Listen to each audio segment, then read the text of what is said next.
지난주에 잠깐 말씀드린 것처럼 숫자 사회를 쓴 임의진은 대한민국을 돈이 모든 목표가 된 사회라고 진단하고 있습니다. 그의 책에서 돈이 신이 된 대한민국이라고 이렇게 명명하고 있더라고요. 이 저자에 따르면은 우리 사회는 완전히 돈에 미쳤다. 그리고 선을 넘어섰다. 근데 그렇게 진단하고 있습니다. 가족보다 돈이 더 진심이라는 것이죠. 건강보다 돈이 더 중요하다는 것이죠. 삶의 가치를 나누는 데 있어서도 물질적 행복이 단연 으뜸의 자리에 있더라는 것입니다. 소비 수준으로 계급이 나누어진 그런 사회라고 얘기하고 있습니다.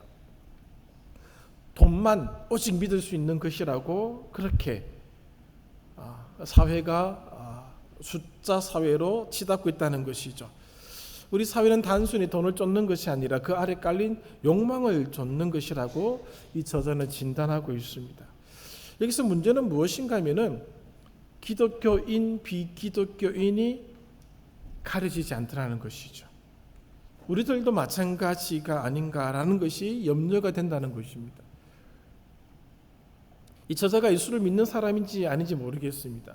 이 기독교 출판사가 출판한 책도 아닙니다. 그러나 일반인의 눈에서 이 나라를 바라보아도 돈이 신이 된 한국이라고 하는 사실이 너무 명백하게 드러나고 있더라는 것이죠. 여러분, 하나님이냐 돈이냐라고 할 때 우리는 어떤 선택을 하게 될 것 같습니까? 오래전 대장간이라는 출판사에서 하나님이냐 돈이냐라고 하는 책이 출판된 적이 있습니다. 자크 엘룰이라는 프랑스 신학자가 쓴 책을 번역해서 나온 책이죠. 한번 좀 읽어보십시오. 우리는 어떤 선택을 해왔고 어떤 선택을 하게 될 것인지를 신학적인 입장에서, 사회학적인 입장에서 참 잘 쓴 책이라고 저는 판단하고 있습니다.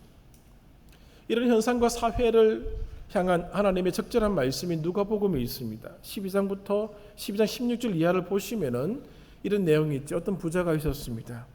그는 밭에서 많은 소출을 거두어 들였습니다. 그 속으로 이렇게 생각하죠. 너무 많은 소출을 거두게 되자 흙간이 부족하더라는 것이죠. 새로운 곡간을 짓고 그곳에 모든 곡식과 자기가 그동안 모아두었던 물건을 쌓아둘 것이다. 그리고 자기 영혼을 향하여 이렇게 얘기합니다. 여러에 쓸 것을 많이 쌓아두었으니 평안히 쉬고 먹고 마시고 즐거워하자. 하나님이 이 부자를 향해서 하시는 말씀이 20절에 나오는데 어리석은 자여라고 표현하고 있습니다. 왜 어리석은가? 하나님이 그날 밤 그의 영혼을 데려가시겠다는 것이죠. 그렇기 때문에 그 세상이 무슨 의미가 있겠느냐를 묻고 있는 것입니다. 누가복음에 이 이어지는 말씀 가운데서 까마귀가 등장하고 백합화가 등장하고 들풀이 등장합니다. 하나님이 이것들을 입히시고 먹이시는데 하물며 너희들이냐? 염려하지 말라는 것이죠. 솔로몬의 모든 영광도 백합화에 비하면 초라하다는 것을 말씀해 주고 있는 것이죠. 그러나 우리는 쉽게 이 말씀을 받아들이지 못하는 게 현실입니다. 왜냐하면 돈도 중요하고 하나님의 말씀도 중요하기 때문에 그렇습니다. 솔직히 우리에게 하나님의 말씀이 가깝습니까? 아니면 현실, 즉 돈이 더 가깝습니까? 본문은 특히 11절은 이런 걱정과 염려를 가진 자가 드릴 기도라고 우리를 도전하고 있는 것을 보게 됩니다. 하나님이냐 돈이냐 이 충돌과 갈등 앞에서 우리의 선택은 무엇이 되어야 하는지를 생각하게 한다라고 하는 것이죠. 이 주제를 조금씩 더 살펴보도록 하겠습니다. 먼저 11절의 말씀에 눈을 두시기 바랍니다. 일용할 양식 앞에 일자가 있지 않습니까? 그리고 밑에 줄을 보시면은 또는 내일 양식을 오늘 우리에게 내일 양식을 주시옵고 오늘 음식은 주셨다는 것이죠. 그 내일 걸 달라는 것이죠. 그럼 양식이 뭐냐? 우리가 생각할 때 양식이라고 하는 것이 단순히 빵만을 의미하는 것은 아닙니다. 그래서 많은 학자들이 오랜 시간 논쟁을 벌였습니다. 이 양식이라고 하는 것이 뭐냐? 실제 떡을 얘기하는 것이냐, 아니면 영적인 떡을 얘기하는 것이냐, 아니면 하나님의 말씀을 의미하는 것이냐, 이런 논란이 굉장히 오랜 시간 동안 진행되어 왔습니다. 주님께서 가르쳐 주신 기도문인데 그냥 빵은 아닐 것이다. 그래서 영적인 의미를 부여하고자 했던 신학자들이 굉장히 많이 있었습니다만은 이 빵에 대한 주된 해석은 실제 떡을 직접적으로 가리키는 것이다 라고 이제 정리가 되었습니다. 루터는 한 19개의 필요한 항목을 제시하고 있습니다. 빵뿐만 아니라 옷도 필요하지 않겠습니까? 돈도 필요하지 않겠습니까? 적절한 집도 있어야 되지 않겠습니까? 오늘날의 관점 차도 있어야 되지 않겠습니까? 그 모든 것들이 이 빵이라는 단어 속에 다 포함된다는 것이죠. 생명 유지에 필요한 실제적인 모든 것들, 우리의 생명에 걸린 모든 것들을 다 이 빵이라는 단어가 다 품고 있다는 것이죠. 건강도 이 안에 포함되고 있는 것이죠. 오늘 나에게 나의 생명을 유지하는 것에 따라서 필요한 모든 것들을 주십시오라고 기도를 하고 있다는 것입니다. 그리고 일용할이라는 단어는 매일매일로 번역하는 것이 더 낫지 않겠느냐 그렇게 보고 있습니다. 매일매일 필요한 것을 주십시오라고 하는 것이죠. 다가올 내일에 대한 그런 간절한 기도가 이 속에 포함되고 있는 것이죠. 왜냐하면 우리는 항상 불확실한 정황과 대면하면서 살아가고 있기 때문에 그렇습니다. 내일을 예측하지 못하는 삶이 우리의 삶이 아니겠습니까? 오늘은 살아있지만 내일은 보장할 수 없는 것이 현실입니다. 내일 우리가 어떻게 될지 아무도 모릅니다. 다 예상하고 스케줄 짜고 지나가고 있습니다만은 아무도 모르는 것이죠. 우리가 하나님을 믿는 가장 큰 이유는 다가오는 모든 날에 대한 보장이 필요해서가 아니겠습니까? 내일을 나의 힘으로 보장할 수 없으니 하나님께 그것을 의탁하는 것이 오늘 우리들의 모습이다 그 말입니다. 그러나 하나님은 어떻게 그 약속에 대해서 말씀하시는가 하면은 그날에 필요한 양식을 그날에 주시겠다는 겁니다. 오늘 필요한 거 주셨다는 것이죠. 그럼 내일 필요한 것은 내일 구하라는 겁니다. 그럼 내일 주겠다는 것이죠. 그런 식으로 우리의 내일을 보장해 주시겠다라고 가르쳐 주시고 있고 그렇게 기도하라고 지금 말씀하고 있는 것입니다. 매일매일 그 약속을 믿고 매일매일 살아가라는 겁니다. 우리는 한 120년 정도 보장을 해 주시기를 원하지 않습니까? 그리고 오늘 기도하고 120년 후에 기도하기를 원하는 것이 우리의 욕심이고 우리의 그런 마음들이 있죠. 축적된 무언가를 주셔서 그것이 그렇게 보장되기를 원하지만 하나님은 그렇게 가르쳐 주시지 않습니다. 이 주께서 가르쳐 주신 기도문에 나타난 이 11절의 이 말씀은 내일 요구하라는 것이죠. 6장 34절입니다. 그러므로 내일 일을 위하여 염려하지 말라. 내일 일은 내일이 염려할 것이요.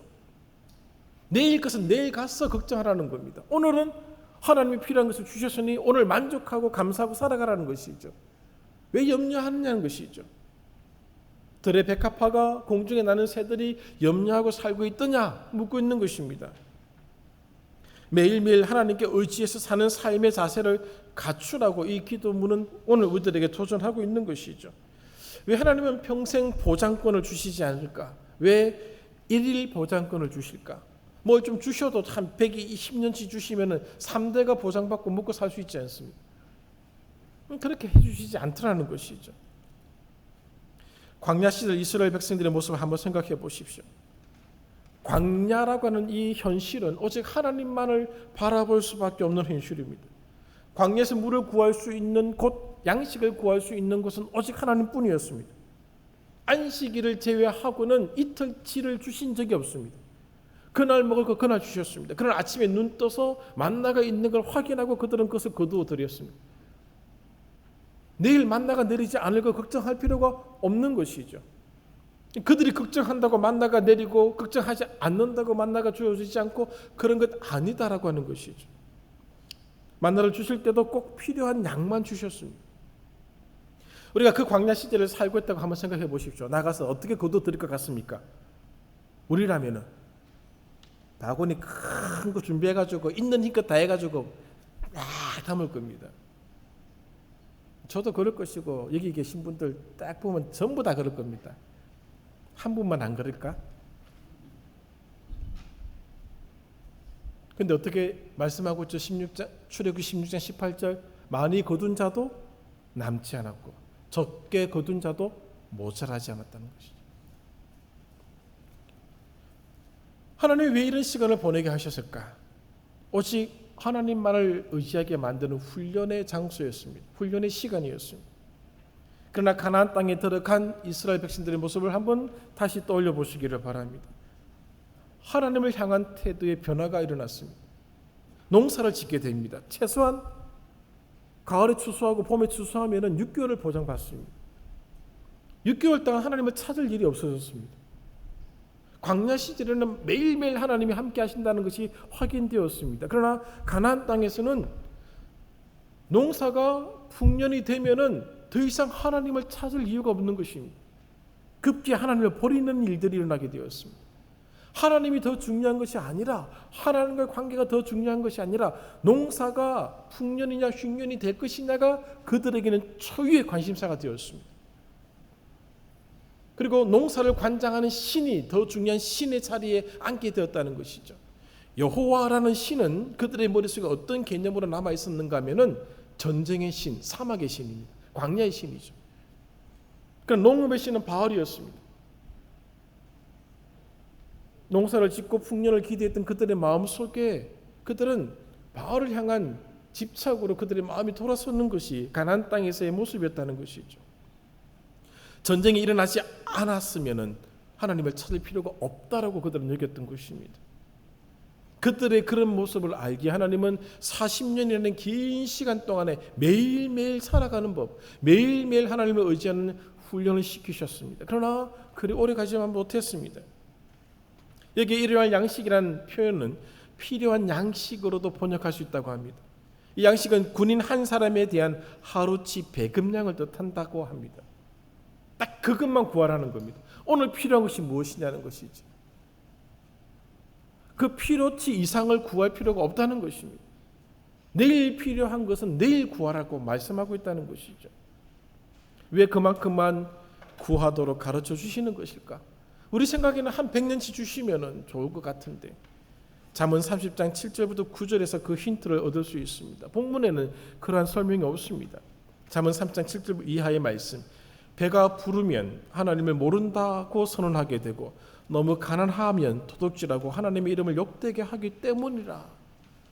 그래서 잠언도 오직 필요한 양식으로 먹여달라는 기도를 가르치고 있는 것입니다. 양식보다 더 중요한 것이 있다는 것이죠. 하나님과 관계입니다. 만나를 매일매일 주시면서 하나님이 가르쳐 주신 것이 있습니다. 하나님도 좀 힘드시지 않겠어요? 월요일날 딱 주고 그 다음 주 월요일 주시면 일주일에 한 번씩 일하시면 되는데 매일매일 신경 쓰셔야 됩니다.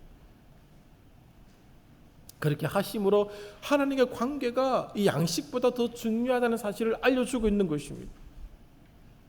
매일매일의 현장이 믿음의 싸움이 펼쳐지는 곳이라는 것을 알려주고 있는 것입니다.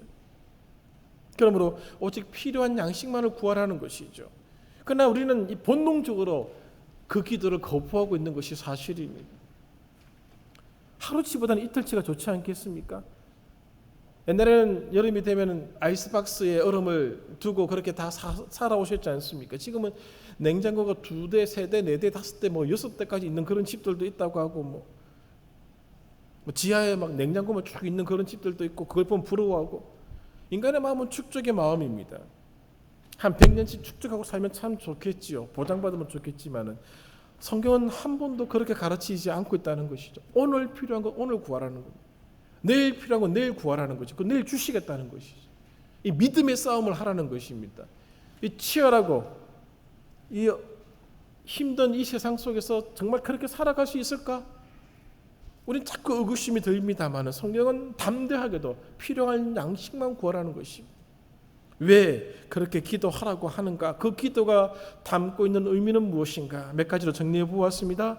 첫 번째는 이 양식을 구하는 일용할 양식을 구하는 기도가 의미하는 바 첫 번째는 하나님께 대한 절대적 신뢰를 선언하는 기도입니다. 하나님만 믿는 사람이라는 것을 선언하는 기도가 바로 이 기도라는 것이죠. 미래에 대한 보장, 내일에 대한 보장을 하나님께 둔다는 선언입니다. 100년치 보장된 돈과 권력이 있다 할지라도 그것이 나를 지켜주는 것이 아니라 하나님께서 나의 내일을 보장해 주신다는 것을 선언하라는 것입니다. 이 기도를 가지고 하나님을 신뢰하지 못하는 사람들을 보십시오. 부를 쌓아둠으로써 미래를 보장받으려 할 것입니다. 당연한 모습입니다. 우리 모두가 다 그렇게 살아가고 있지 않습니까? 누가복음 12장 16절 이하를 보십시오. 미래는 우리 손에 있지 않습니다. 우리의 노력으로, 우리의 힘으로 우리 미래의 안전을 확보하려는 모든 시도를 어리석은 짓이라고 말씀하고 있습니다. 우리도 알고 있지 않습니까? 권력자도 부자도 가난한 자도 포로된 자도 미천한 자도 그 누구도 자신의 미래를 모르는 겁니다. 누구나 불확실성의 시대를 살아가고 있습니다. 미래를 관리할 수 있는 사람이 없습니다. 제어할 수도 없습니다. 오직 하나님께 의탁하는 길밖에 없다는 점을 이 기도는 가르쳐주고 있는 것이죠. 그러므로 이 기도를 드림으로써 내일에 대한 보장을 하나님께 맡기라는 것입니다. 그 믿음의 싸움을 매일매일 해나가라는 것입니다. 두 번째는 이미 일용할 양식을 소유한 자는 남는 것을 공궁에 빠진 자들과 나누어야 한다는 것을 가르쳐주고 있습니다. 당시 로마법에 따르면은 재산을 소유한다는데 이런 의미가 있었다고 합니다. 그 재산을 마음대로 사용할 수 있다는 것이죠. 그 재산을 가지고 누리고 사치스럽게 사용해도 괜찮다는 의미가 그 말 속에 들어가 있다고 합니다. 자기 재산을 마음대로 사용할 자유가 누구에게나 다 있지 않겠습니까? 사치스럽게 사용해도 아무런 제재를 받지 않았습니다. 오늘날이나 다름없습니다. 이런 현상에 대해서 클레멘스라는 사람이 이런 말을 남겼습니다. 궁핍한 사람들이 많은데 혼자 사치스럽게 사는 사람은 기괴하다. 그 모습이 흉물스럽다는 것이죠. 사도행전 4장 32절 이하 35절을 보시면 각자 남는 재산을 나누는 모습을 보여주고 있습니다. 더 필요한 곳으로 흘러가겠다는 것이죠. 나눔은 봉사활동의 한 측면이고 모습이 아닙니다. 나눔은 주기도문의 가르침을 따르는 자들의 믿음의 선택입니다. 일용할 양식 외의 것은 나눌 수 있어야 된다는 것이죠. 다 나누라 그런 뜻이 아닙니다. 흘러갈 수 있게끔 하라는 것이죠. 지난주에 잠깐 말씀드렸던 것처럼 사막의 교부들, 그들은 거의 말라 비틀어진 빵 쪼가리 그런 걸 먹고 살았던 사람들입니다. 그 장수했습니다. 부족한 것이 없었습니다. 우리가 이 돈의 눈이 멀다 보니까 오늘 그것이 없이는 살아갈 수 없는 것처럼 그렇게 생각하는데 그렇지 않습니다. 흘러가게끔 하는 그런 모습이 필요하다는 것이죠. 세 번째는 일용할 양식이 사람의 수고의 결과일 뿐만 아니라 하나님의 선물, 하나님의 은혜라는 점을 깨닫도록 하기 위해서 이 기도문을 가르쳐 주신 것입니다. 일용할 양식이 하나님의 은혜라는 점에서 만나와 만나게 됩니다. 만나는 광야가 생활 터전인 이스라엘 백성들에게 주어진 하나님의 은혜의 표시였습니다. 광야는 인간의 힘으로 살아갈 수 없는 그런 여건을 가진 곳입니다.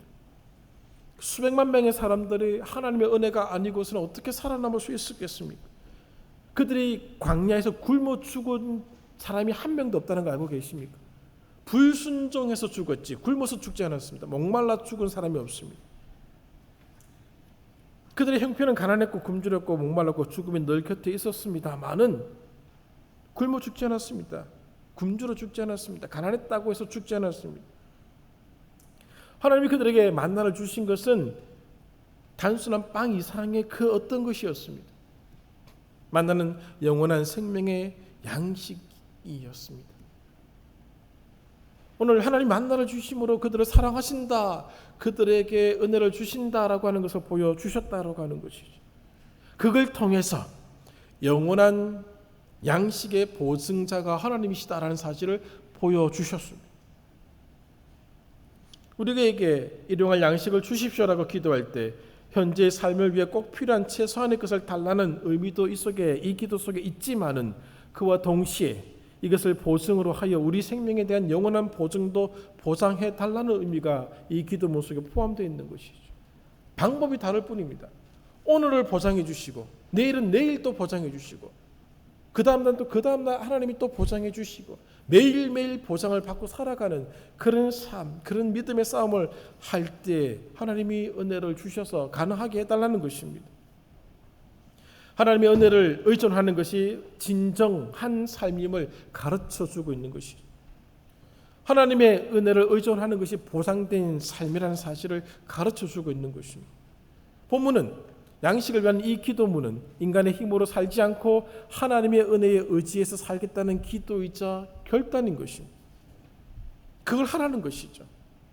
우리는 거의 매일 이 주기도문을 낭송하고 있습니다. 그러나 우리는 거의 매일 오늘 우리의 결핍 때문에 두려워하고 불안해하고 있습니다. 하나님의 은혜가 충만한 사람들에게는 결핍이라는 것은 없습니다. 비교하여 결핍이 보일 뿐이죠. 이미 우리는 풍족한 것을 다 얻고 살아가고 있는 사람들이죠. 왜 더 필요한가 한번 물어보십시오. 조심하시기를 바랍니다. 누가복음에 있는 그 말씀처럼 그 어리석은 부자처럼 될 수가 있습니다. 하나님이 가져가시면 지금 더 가신 것이 무슨 의미가 있겠습니까? 하나님이 어떻게 판단하시겠습니까? 어떻게 심판하실지를 생각해 보아야 한다는 것입니다. 네 번째, 이 기도가 가르쳐주는 것은 많이 가진 자의 기도가 위선적으로 되지 않도록 조심하라는 것이죠. 이미 있는 것에 감사하시고 이미 있는 것에 만족하라는 겁니다. 자꾸 없는 것을 쳐다보지 말라는 것입니다. 이미 주어진 것들 있지 않습니까? 오늘 아침에 식사하고 오셨지 않습니까? 가는 척 단식하고 살 뺀다고 안 드신 분도 계시겠지만 우리는 지금 먹는 데 있어서 부족하지 않습니다. 어느 정도까지 세치 힙을 만족해 하여야지만이 만족할 수 있겠습니까? 로마 사회가 보여줬던 그런 흔적들을 보면은 그들은 세치의 혀를 만족시키기 위해서 음식을 먹고 토해내고 그런 짓거리를 했다는 기록들도 있지 않습니까? 그렇게까지 가야지만이 인간이 만족할 수 있을까요? 아닙니다. 더 많은 욕망을 요구하는 것이 인간의 혀입니다. 그러므로 많이 가진 자의 기도가 위선적이 되지 않도록 이 기도문이 가르쳐주고 있는 것이죠. 만족하라는 겁니다. 물질을 우상화하지 않도록 조심하라는 것입니다. 그것이 인생의 목적이 아니라는 것이죠. 우리는 하나님이 우리의 목적이십니다. 물질이 사람보다 앞서는 것이 아닙니다. 돈이 인생의 목표가 아닙니다. 그것이 전부가 되고 목표가 되면 어리석은 부자가 될 뿐입니다.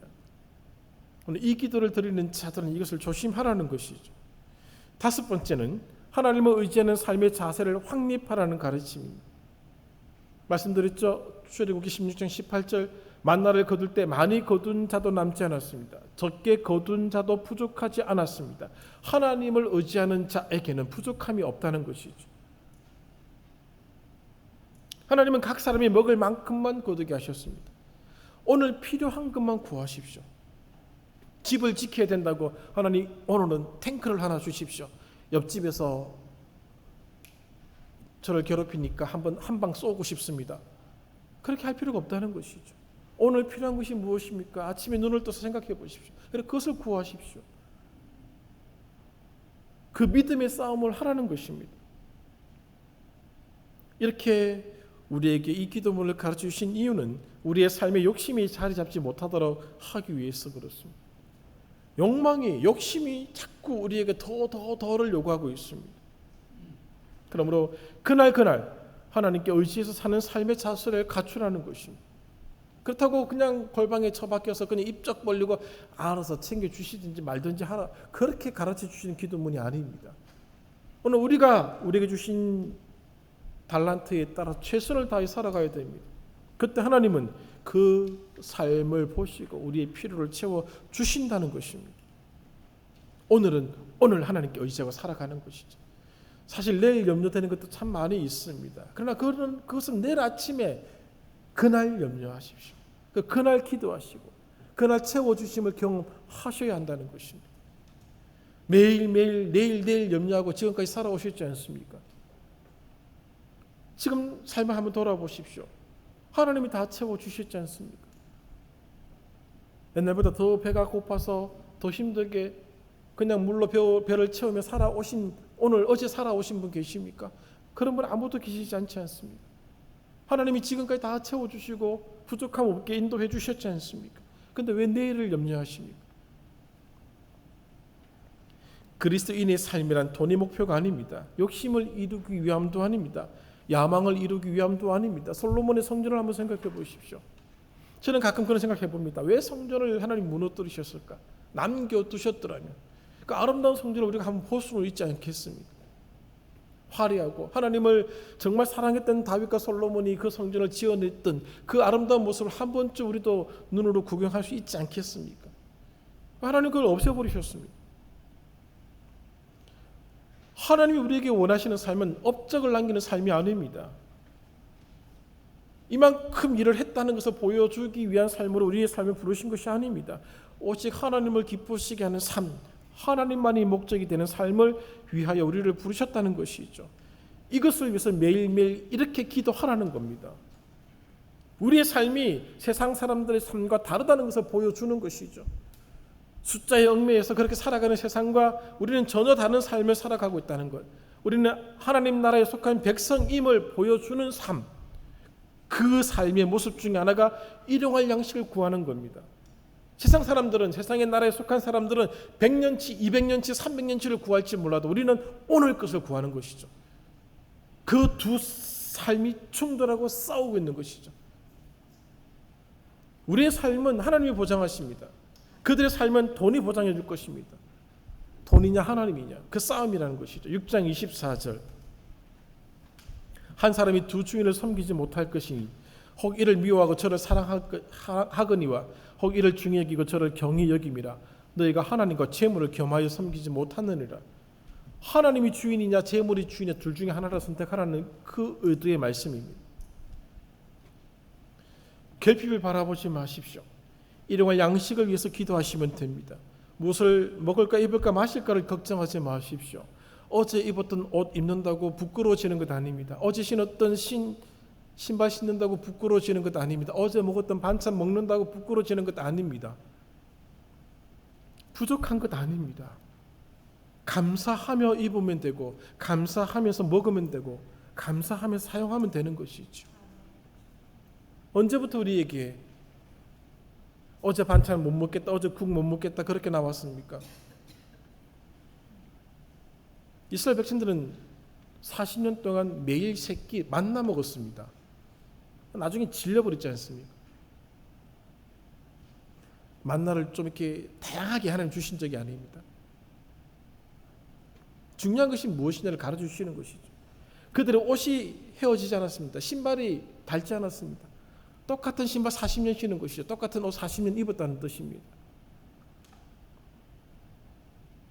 하나님의 백성들의 삶은 그것이 중요하지 않다는 것이죠. 필요성에 의해서 우리에게 주어진 것은 그에 따라서 사용하면 된다는 것이죠. 말씀을 정리하겠습니다. 우리가 하나님을 믿고 있지만 여전히 불확실하고 불안정한 삶의 현장에서 우리는 살아가고 있습니다. 그렇더라도 우리는 그리스도인들은 욕망을 따르는 자가 아닙니다. 그러므로 이렇게 기도하십시오. 우리의 기도가 불안을 대신하도록 기도하시기 바랍니다. 기도가 불안을 밀어내라는 겁니다. 기도함으로 불안을 이겨내라는 겁니다. 불확실성을 이겨내라는 것입니다. 기도로 내일을 염려하지 않도록 하라는 것이죠. 우리 하나님의 자녀들이고 백성들입니다. 불안해할 필요가 없습니다. 왜? 오늘 6장 9절에 있는 것처럼 하늘에 계신 우리 아버지요. 하늘에 계신 우리 아버지요. 두 번째는 기도하실 때 하나님께서 우리의 간구를 반드시 들어주신다는 확신 속에서 간구하셔야 됩니다. 이 확신 없이 거저 한 번쯤 모험하듯이 기도하는 것은 기도가 아닙니다. 하나님은 한순간도 단 한순간도 우리의 아버지이기를 거치신 적이 없습니다. 어제도 우리의 아버지셨고 오늘도 우리의 아버지시고 내일도 우리의 아버지이십니다. 오늘 이렇게 살아가면 내일도 우리에게는 오늘이 되는 것이죠. 그렇게 살아가는 것이죠. 그렇게 인생이 만들어지는 것입니다. 하나님의 은혜는 우리의 현실보다 큽니다. 하나님의 은혜는 광야라는 현실보다 더 컸기에 하나님이 그들을 광야 40년 동안 인도해 내셨던 것이죠. 하나님의 은혜는 우리가 불안해하는 이 현실보다 더 크신 분이십니다. 그러므로 이렇게 기도할 수 있는 것이죠. 이 굉장한 도전입니다. 이 땅에 누가 오늘을 보장받고 이 땅을 살아가려고 하겠습니까? 저금하고 준비하는 이유가 다 무엇입니까? 내일을 위해서 준비하지 않습니까? 그러나 그리스도인들은 오늘을 살아가는 사람들이라는 것이죠. 이 믿음으로 이 삶의 전쟁터를 살아가고 있는 것이죠. 누가 이길 것이냐? 하나님 우리의 아버지이시죠. 우리가 이긴다는 것을 하나님 보장해 주신다는 것이죠. 이 믿음의 싸움 이번 한 주간도 한번 해보시기를 바랍니다. 그리고 한번 기도하는 것이죠. 일용할 양식 주십시오. 아침에 눈 뜨고 죽이든지 살리든지 그 다음에 하나님 알아서 하십시오. 그렇게 한번 좀 건방진 기도해 보는 것이죠. 그 믿음이 오늘 우리들에게 필요한 시절이 된 것 같습니다. 숫자 사회가 말해주는 것처럼 돈이 신이 된 이 대한민국 속에서 그 극복하는 그리스도인의 삶이 나타나야지만이 이 땅에 소망이 있지 않겠습니까? 오늘도 이 기도, 오늘 우리에게 일용할 양식을 주십시오 라고 하는 기도가 오늘 우리의 기도가 되고 우리의 믿음이 되고 우리의 신앙이 되시기를 간절히 소망합니다. 기도하겠습니다.